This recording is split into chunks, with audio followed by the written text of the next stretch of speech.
On est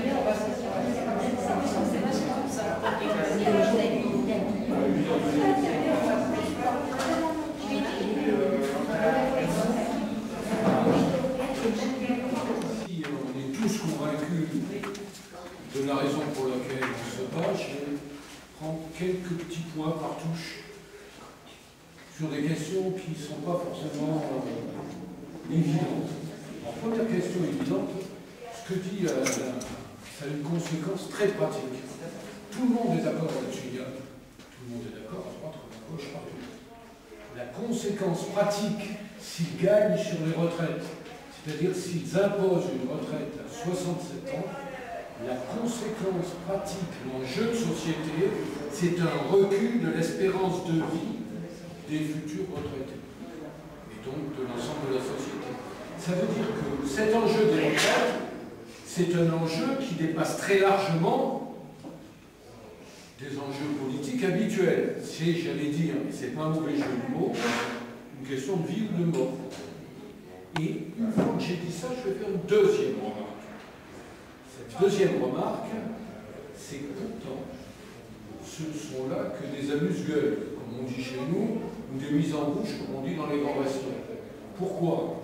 Parce que derrière, il y a des plats de résistance infiniment plus lourds à digérer.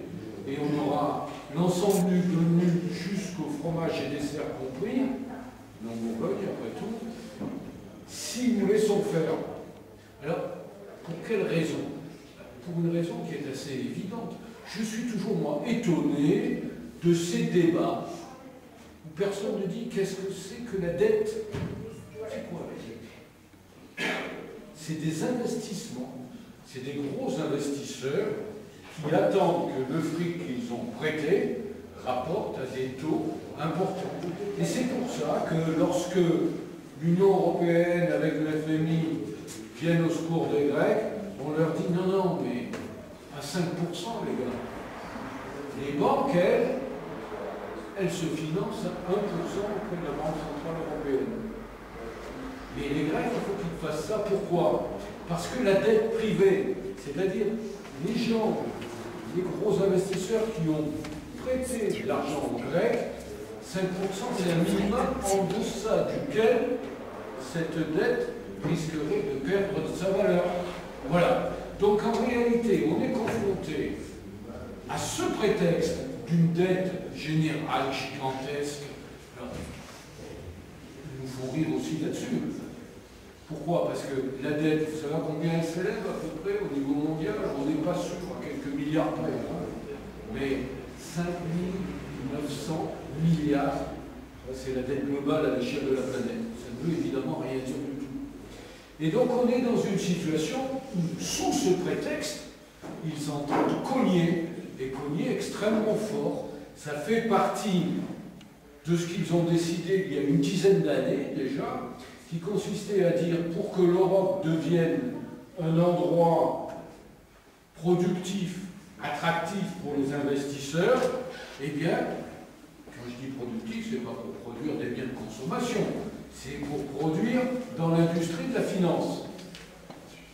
Il faut pour cela déplacer le curseur, comme on dit, des revenus des salariés vers celui du capital. En 20 ans, nous avons perdu quelque chose comme 14 points. C'est énorme. Ça ne s'est jamais produit depuis la fin du 19e siècle. C'est pour ça qu'il faut insister là-dessus. Ce n'est pas des choses qui sont secondaires. Et du coup, ils ont décidé. Alors, selon les pays, il y a évidemment des différences.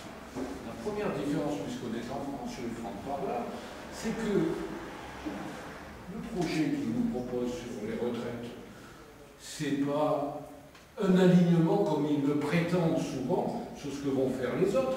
C'est 10 fois plus dur. Pourquoi? Parce que vous prenez les 67 ans.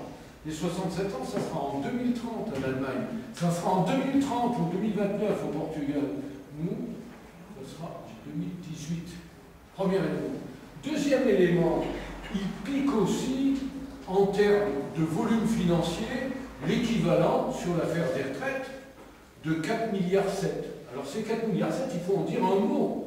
C'est qu'on estime à 250 000, 300 000 ce qui sera demandé au capital et le reste aux salariés. C'est la justice sociale selon Fillon. Voilà comment Estrosi, évidemment. Voilà comment les choses se mettent en place. Et donc, cette mesure, cette potion particulièrement amère qui ruine la manière dont est organisée cette société, elle met en cause autre chose. C'est que pour nous, il n'y a pas de problème de retraite. Pourquoi il n'y a pas de problème de retraite? Parce que le triptyque, nom de Dieu, il est quand même simple à énoncer. Vous avez de la croissance, vous avez de l'emploi et vous financez les retraites.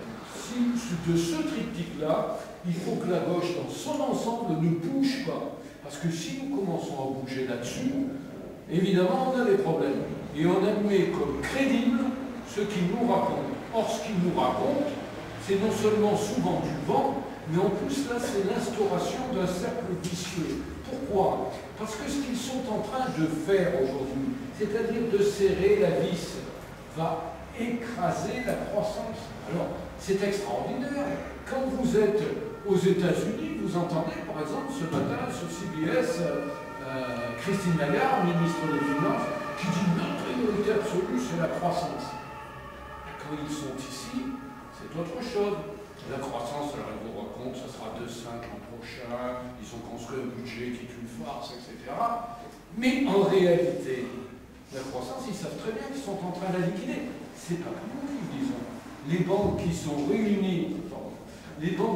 réunies, à Bâle, dans le cadre d'un processus de discussion européen là, qui s'appelle Bâle 3, c'était pour leur imposer un petit peu de ponction financière, vous savez, très très très marginale, du 0,01. Bon. Mais même ça les gênait. Bon, les banques disent attention, on va au casse-gueule. Obama dit Merkel, elle est folle. Bon, pourquoi? Parce que, évidemment, si on casse la croissance, on n'a pas d'emploi. À l'époque, souvenez-vous, la gauche, même nos camarades socialistes, j'ose pas, parlaient du plein emploi, comme d'un objectif. Non, c'est fini, comme si le plein emploi, alors on n'aurait même pas besoin pour les retraites du plein emploi. Il suffirait de diminuer le nombre de chômeurs de 30% pour que le problème des retraites soit immédiatement réglé. Bon. Cet emploi, c'est terrible au niveau européen. Nous sommes un peu plus de 500 millions. À 27, bientôt 28, puis 29.